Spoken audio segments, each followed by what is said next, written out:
And today we want to talk about entanglements. And I mean, when I saw, someone showed me the video. I didn't know what's going on. I'm not sure. I have been under a rock. But I found out that there is a viral Red Table Talk of Jada Pinkett Smith and her husband. And apparently she's, in this video, she's coming clean about or opening up about a relationship that she had with a young man who came to them for help, who was sick and maybe young enough to be her son, I think. And yeah, very young man. And you know, the thing is, I didn't see the entire video because I don't really watch the Red Table Talk, but I know of it. It's very popular and stuff like that. I've probably seen an episode or two, to be honest.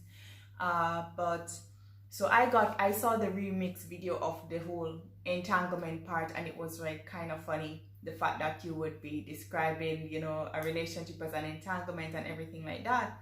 But then I didn't know, I just kind of put it in the back of my mind, and then I'm like, you know what, let me just go on Facebook and watch the entire conversation. And when I did, there was nothing funny about it. Actually, it was very, very sad, very, very, very sad. I mean, if you think about it, I mean, you know, when the Bible talks about sin, you know, and the destructiveness of sexual sin itself, you know, I think we don't really pay attention to it. But when you listen to that video and you watch those people and you feel the hurt, you feel the pain, you feel the shame, you feel the embarrassment, you feel everything coming through their conversation, and even the fact that they really hinted at getting back at Jada, which means that probably more cheating is in the future for this relationship, and the fact that it is called a marriage, it's desecrated, it's mixed up, it's nothing. There's nothing sanctified about that marriage relationship. And even, you know, based on stuff that they've said before about their relationship, no, a marriage is not meant to be opened in any way. And once there's an opening to something that's not meant to be, think about having a cut. You open that cut, you know, when you're married, you're together, you're one in the spirit, you're one in body, everything is like, it's a spiritual transaction, though a lot of people treat it like it is just it's just a physical transaction or something like that. But it's highly spiritual. And whenever there's a tearing, I think I've heard a pastor said before, whenever there's a tearing of that bond, then both sides will feel the pain. And if you have an open wound, then you know what happens? Infection results from that pain and from that hurt. And there's so much that's wrong about this whole thing on so many levels. And for some people, you know, the fact that, you know, even Will would say, you know, at one point in a joking way, like, bad marriage for life. Like, I pray that God finds these people and be able to really restore their heart. And the fact that, you know, I remember the part where Jada said that I've never felt this good, or something like that, to that effect, of she wanted to feel good and she's never felt that good. So she's basically admitting to her husband that this kid, who in a lot of ways could see like she preyed on this kid or this young man. And I haven't looked him up as well. I haven't looked up the young man who's called August. But you know, it's just really sad on so many levels, you know. And I just say, it's not even like a laughing matter, even though, you know, everybody, we can take bad things and make laugh, and obviously it's not us, it's not our pain, but a lot of, unfortunately, so many of us can relate to that kind of betrayal or that kind of pain or infidelity or anything like that. And it's never an easy topic, and I'm sure it must have been very difficult for them to come and say stuff about it. But yeah, just the way how, you know, she would just say that, like, you know. And can you imagine the man, how he feels to feel like she's saying that to him, and it feels, even in the moment, that she meant it and she still means it, or whatever it is. At the end of the day, they're both actors, they're both people, nobody really knows what's going on. I'm not saying they're acting. I feel like that pain that I'm seeing in that video is real, and it is yeah, it is just sad, but it just goes to show you how sin does. Sin doesn't, you know, I always tell people that demons don't have friends. The devil doesn't have friends. You know, once you start, you know, mixing up with the devil, once you start mixing up with the things that are of this world and trying to feel good, you think you're gonna feel good in the moment, but look at the shame, look at the disgrace that it's bringing now.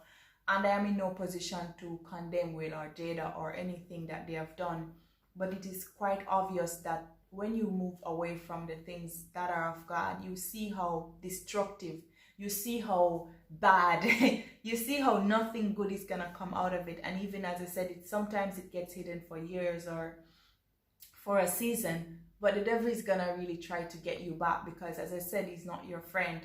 And you know, even though I think of it, and there's so much like I could say or not say about this video, but this kind of things brings light to infidelity that has become so they make it seem so easy, like you can just be married and have an open relationship. You could just be knowing that my husband is sleeping with this girl this time, and I know her name, I know her, and stuff like that, and vice versa. And the world has made it seem like it is okay, as if we're not human beings, as if we don't have emotions, as if you can detach your spirit from your body, from your soul, from your eternity, and just have fun, you know. And this all in the name of having fun and living your life and doing what feels good in the moment. But look how what feels good in the moment does to us. Look what it does, because now it's I'm sure it's affecting their families, it's affecting their friends, it's affecting a lot of people around them. It's not just about them. And I was listening to Pastor Kingsley about how destructive these sexual sins can be and everything like that a few days ago. And this video just really confirms everything that the gentleman, that he said in his sermon, in his message on YouTube. And but one thing personal that I took from this whole video, I was saying to myself that it reminds me also of this recent encounter I had with a married man. It wasn't an entanglement, I promise you, but it was an encounter. And I knew he was married because he had his ring on, and he invited me, this man invited me out, and no, he asked me for my number first. And because of the circumstances under which I met him, and he was with a friend of his, and you know, based on the interaction they had, I don't know, I could have stopped it by not giving him my number in the first place. Let me place it that way. Sometimes it's better to just say no up front. But also this man was very persistent. He was with his friend and he would not stop asking me for my number. So I got I decided, you know what, I'm gonna give him my number, but I know that I will deal with him when he texts or calls me. After giving him my number, I was MIA from my phone for like a day or something. I didn't really try to respond to him, because I know maybe he would have, you know, and I figured after a day or so he would have forgotten, and then maybe he wouldn't. So anyway, by the time I got back to the phone and the message from him, yeah, so I'm not gonna really try to read the message, but I'm gonna see, sorry if I'm holding on my head because I'm looking at the message from him. And yeah, he asked me how I was, and he said he was anxiously waiting for me to respond to him. And I was just like, yeah, how are you doing? And one of the things he said is that, how is it? He actually told me he's not happy or whatever, you know, that I ignored him even though he's such a fan or whatever. And he told me of this very nice hotel that he was at. And you know, I just tried to be like, well, I hope you are having a great time there, whatever. He found out where I was. I told him, obviously he doesn't know where I live exactly, but yeah, he wanted to know where I was, so I told him. And he wanted to see me because he thought that he thinks that I'm a wonderful person, and that he's overwhelmed by my personality and everything. Compliments everywhere, very nice. Obviously this man is yeah, he's, let's say he knows what he's saying, like he's good with words. He knows what to say. He's very polite and very direct at the same time. And I had to, at this point, just be very direct with him. So I told him that I was very honest with him as well. I told him, listen, I am not this kind of person who likes to give XXX people my number. And I was just trying to, in a way, I don't know why I cared so much about this person, but like I was thinking in that moment that I didn't want to embarrass him directly in front of his friends. You know how it is, in front of his friend, which did not have to be my concern either. But in this moment, this is how I chose to deal with this particular situation. And so I explained to him that I seldom have the habit of giving people my number and just hanging out with men like that. And I did tell him that, you know, I feel good, you know, that he made a nice compliment to me and stuff like that. And and how grateful I have to be in a situation to have interacted with him and stuff like that. And he also made me know that his friend will be leaving. So apparently, maybe now that I'm reading it to you guys now, it would mean that I guess his friend would not be around, I guess, if I were to decide to meet up with him or something like that. And so I just kind of started preaching to him away, and I was just telling him that it's just my gift. Like, if you're complimenting me because of my personality or my good looks or whatever it is that you think you like, even though I don't think he mentioned my looks, but he was talking about my personality and stuff like that. But all of these things are things that God has given me anyway, and while I can be happy, but God gave me these gifts. But I don't think that he made me have a nice personality, trying to think about people, to know how to speak to people, and you know, all of the things that he has bestowed upon me so that I can go and have a relationship or meet up with this man. And one of the things that I thought about as well, too, thinking about the whole Jada thing as well, is that some of these things start off so innocently, because even this time when he was inviting me, telling me that he was at this hotel, it was even in daytime, you know. So it could seem like, yeah, I could just go, I could just have food, and the devil like to tempt people with food. He knows I like food, huh? So anyway, hotel, food, whatever it is. But for me, I was just like, what would be my gain of going to meet this married man? He left his wife back home. She's waiting for him. She's probably making sure that his best food is ready, that the house is sparkling clean, or whatever it is. Or even maybe a man like that probably even have maids, come to think of it. But the thing is that, like, what is my gain to sit down and enjoy this man's company when his wife is sitting somewhere waiting for him to come home, and assuming that he's off on a business trip somewhere doing work so he can get money to feed their family? And this man doesn't even feel the need to remove his ring as well, because I didn't ask him. He just had his ring, he was wearing it, he wasn't gonna stay. So I would actually, I don't know why I would sit and go to dinner with this person under the situation that I met him, knowing that he is already married. So what would be my point? And so sometimes these things can start off being so simple, like it's a night, it's an evening, it's just a day, I could just go, you know. I mean, that time too, I was off from work, I don't have duties, I'm just there alone, I don't have any plans, blah blah blah blah. But yeah, and that time as well, what else did I tell him? Yeah, I also made him know that I was seeing someone as well. And I don't think it really, so I just wanted him to know that I wasn't really interested. But I guess if I were willing, like, he would actually be willing to go out with me. When you date married people, I just see it as bad luck.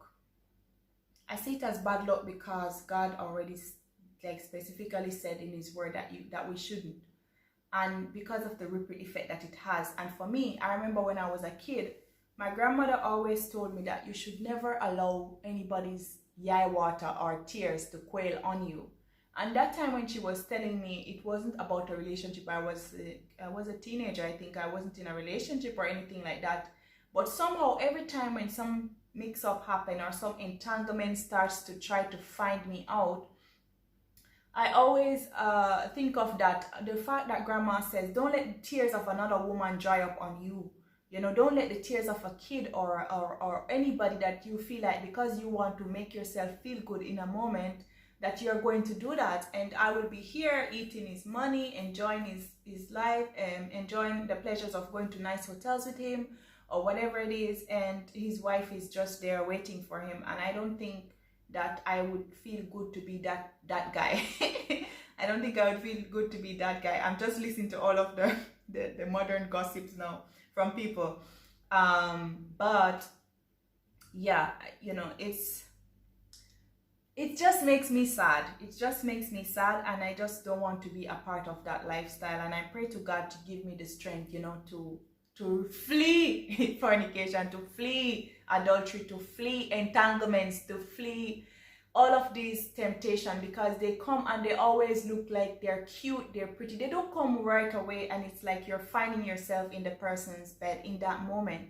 But it's the small thing, like first start texting with them, start chatting to them, start doing all of this and everything like that, and you find that you get yourself in a position where you didn't even realize when it got that far. And it can happen as well in a relationship that you are in, even if you decide you don't want to have sex or something like that, but that's a different story. But I feel like this is a very heavy topic, and it's very heavy because it's us just, you know, there's a lot of sins that we can do, but whenever we commit sexual sins, it's against our own bodies. And I find that often, as I said, you know, sometimes you wonder, wow, how this woman find herself in this situation, or how this man find himself in this situation. But it started off with it changing the number first, then it started off with a text. And that's why I said most times I don't even give my number in the first place, because I mean, that's how you nip it in the bud. But when you start getting the exchange of text messages, and sometimes these people, they are very convincing. Look at what the guy is telling me. You know, you're getting sweet compliments, you're being, maybe you're not even getting that compliment from the person you're dating or whatever it is, and this person is telling you how beautiful you are, how amazing you are, how this you are, and you feel like, oh, tell me more, you know. And but at the end of the day, it is sin. The way how it is just deception. They say that not everything that glitters is gold, because this kind of glitter is only gonna lead you down to tears and shame and disgrace. And the funny thing is, I wasn't surprised that a married man is trying to, you know, ask me out or anything like that. But you know what was more shocking to me now is something I'm actually going to read to you. And this is the last message that he sent to me. And thank God that he was decent enough to leave me alone, as I politely explained to him that I was not really pretending like, you know, I am not interested but I'm interested or anything like that, that I was serious, that I was gonna live myself, you know, in a dignified way. I'm not gonna go out with a married man. I don't plan to date a married man or anything like that. And he says that he said to me in the end, right, and I think I left out some of the message exchange. I hope this still makes sense to you.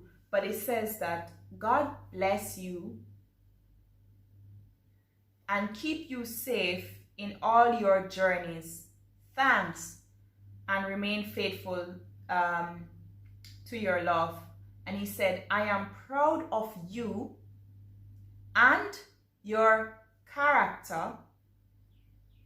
I wish women will learn to be like you and stay faithful to their relationships. Do have a pleasant day. Drops mic. Wait, the text message just flipped. I hope you didn't say anything.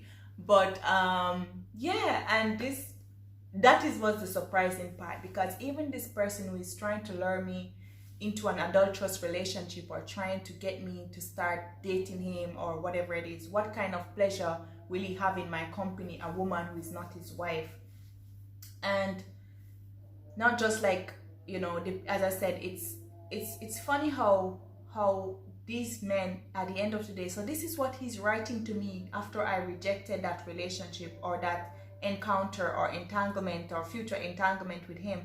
And even though his flesh wanted to have an encounter with me, or to have a relationship, or to start flirting with me, or maybe a one night stand, or whatever it is, but at the end of the day, when I politely and respectfully declined and explained to him my principle, I explained to him it's not just that I'm Christian, I cannot be, sleeping around, or going out there with this man. As I said, just the thought of his wife waiting for him somewhere is just distasteful to me in the first place. But as I said, these things, some of them start very small, like just an afternoon lunch somewhere, and then the text messages will follow and it will continue. And I said, thank God this man didn't continue to harass me. I didn't have to block him or anything. He really understood that I meant that I wasn't interested, but I respected, and thank you for the compliment, thank you that you like me, thank you that you think I'm a nice person, but you go home to your wife and go and have dinner with her instead. But yeah, when he wrote that message to me, I'm like, wow. So even these people that are behaving in a very bad way, and even then he's obviously someone, I hope that would even help him to see that you should probably start being faithful to your wife or whatever, or maybe he's just gonna go on to the next girl who is available to indulge him in that kind of thing. But like, he was complimenting me on my character and all of these things, and yeah, it's complimenting me on my character and everything, and I'm like, see how the devil works? Like, even the devil knows what it is like to be live a good life and a clean life before God. So in the moment you can have fun, you can get entangled, you can do whatever you want, but at the end of the day, the devil leaves you feeling dirty, he leaves you feeling guilty, he leaves you feeling empty. And that is why I want you to learn to keep your body. Keep your body. Don't just be sleeping around with people who you're not married to, or sleeping around with people who are already married, and you think that you can maybe change him, or let him leave his wife, or leave their husband, or do whatever it is. But at the end of the day, most of the time, because if I had agreed to be with this man, it would mean that he would have thought that I was the opposite of the compliments he was giving me. He would think that I am someone who cheats, which I would be. He would think I'm someone who lacks character, who lacks moral judgment, even though he would still be getting the pleasure of being with me and stuff like that. And I'm happy that he was, I didn't have to go to the drama of trying to get rid of him somehow. But God is really good. God is faithful. And these things that I do is not in my flesh. It's not, as I said, sometimes these things are tempting because they're nice.